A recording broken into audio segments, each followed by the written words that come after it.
বিমান বাহিনীর প্রশিক্ষণ যুদ্ধবিমান দুর্ঘটনার সময় রাষ্ট্রীয় কাজে তুরস্কের উদ্দেশ্যে ফ্লাইটে ছিলেন বিমান বাহিনী প্রধান air chief marshal Hasan Mahmud খান।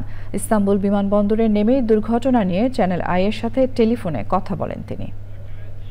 আমি তুরস্কে এসেছি। তুরস্কে আমি ল্যান্ড করার পরবর্তীতে আমি পরবর্তী ফ্লাইট নিয়ে দেশে আসার চেষ্টা করছি। অলরেডি তদন্ত কমিটি গঠন করা হয়েছে। ঘটনাটা খুবই দুঃখজনক এবং আমরা সবাই মর্মাহত। আমার বাচ্চাগুলির জন্য আমার বুকটা ফেটে যাচ্ছে। সত্যি কথা, আমি এটুকুই বলবো যে আমি সমস্ত দেশবাসীর কাছে দোয়া চাচ্ছি।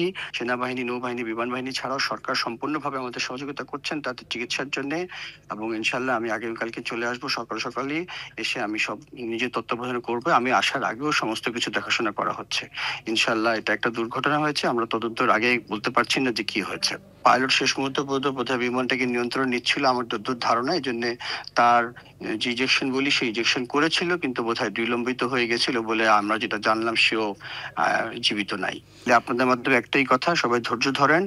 আমরা তদন্ত করব সুষ্ঠুভাবে এবং আমরা যত নিহত আহত সবাই পাশে দাঁড়াবো ইনশাল্লাহ। বান্ডেল থাকলে প্রতি সেনমানিতে টাকা বাঁচবে। বিকাশ সেনমানি বান্ডেল কিনে জিতুন প্রতি লেনদেনে।